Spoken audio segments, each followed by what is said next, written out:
Reasons why a car is difficult to start in cold weather and how to fix it. Low temperatures can make your car battery produce less current, which makes it harder for your engine to start in the morning. Additionally, the cold can prevent your engine oil from flowing as it should, putting additional stress on the battery. In general, automobiles and the cold don't get along. The last thing you want to deal with on a chilly morning as you drive out to the driveway is a car that won't start. You run the risk of arriving late to work if your automobile is difficult to start when chilly. Reasons why a car is difficult to start in cold weather and how to fix it. 1. Car battery issues. The battery is by far the most likely culprit if a car won't start during a cold season. Its symptoms. When you turn the key in the ignition, you could hear a small whining sound, but if the starter motor doesn't turn on, you probably have a flat battery. You might not hear anything if the battery is completely dead or if the wires connecting the battery have become loose. The dashboard's ignition lights not working and the car not unlocking via remote central locking are additional indicators of a completely dead battery. Its possible solution. You could jump start your car if you need to move quickly and are in a hurry. However, you'll need a different car and access to jumper cables. 2. Faulty solenoid or starter motor. The starter motor is in charge of starting the engine. You can hear a clicking or whirring sound when you try to crank it when it malfunctions. Its symptoms.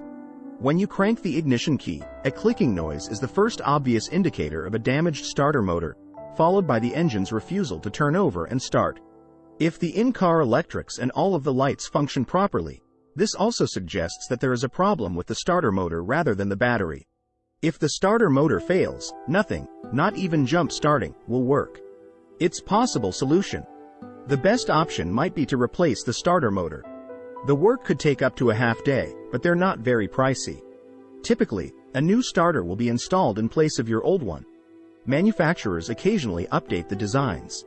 3. Car alternator issues.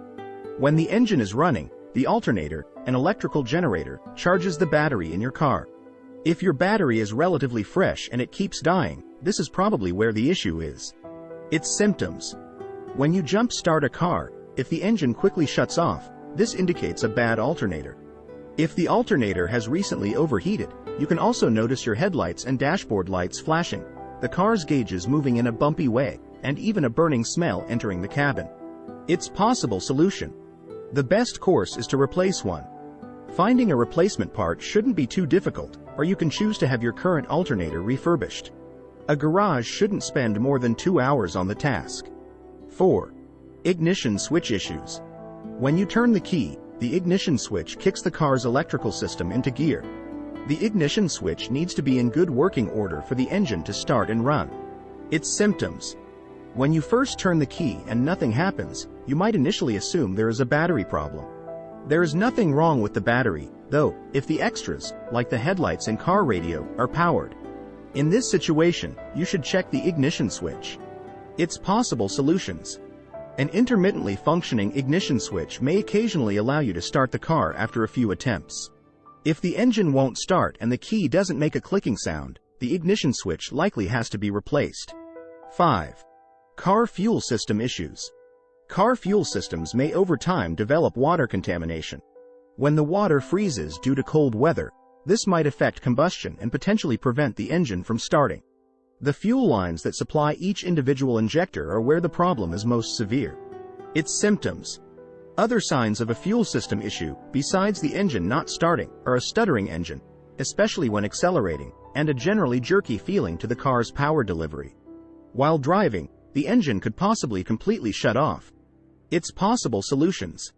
You may need to have the system professionally cleaned if your car's gasoline lines contain water. However, some additives can lessen contamination by passing water through the exhaust while keeping it suspended in alcohol. By keeping your car's fuel tank almost full, you can lessen the chance of condensation and lower the risk of water infiltration. Additionally, diesel fuel can thicken and become less freely flowing in cold temperatures, which presents an additional challenge for your car to conquer in the winter. 6. Coolant temperature sensor issues. An engine needs a lot more fuel to run while it is cold, especially when beginning. When the coolant is cold, your coolant temperature sensor detects it and alerts the ECM to increase the fuel injection. Its symptoms. Your car could overheat and have trouble starting, especially in the winter, if the coolant temperature sensor is broken. It might not be aware that the engine is cold and needs more fuel, which will make starting the engine in cold conditions challenging. The same logic also applies to a defective air intake temperature sensor. Its possible solutions. If the temp sensor or any other broken sensor is being pointed out by any issue codes, use a diagnostic tool to check the trouble codes. By complying with a few straightforward rules and safety considerations, you can replace a faulty CTS in your automobile. How to avoid car starting issues in cold weather. Below shows how to properly care for a car during winter. 1. Apply the proper oil. You must abide by all instructions regarding the type of oil to use for your car in the owner's manual. Even when temperatures drop, most synthetic oils still flow smoothly, but it's crucial to have the proper viscosity. 2. Providing a proper shelter for the car. The chilly weather is not pleasant for the engine or the car's battery. In the winter, if you can, keep the car warmer. Parking your car in a garage is the most sensible strategy. Of course, a heated garage would be ideal, but that isn't always an option. If you find this video very interesting, subscribe for more.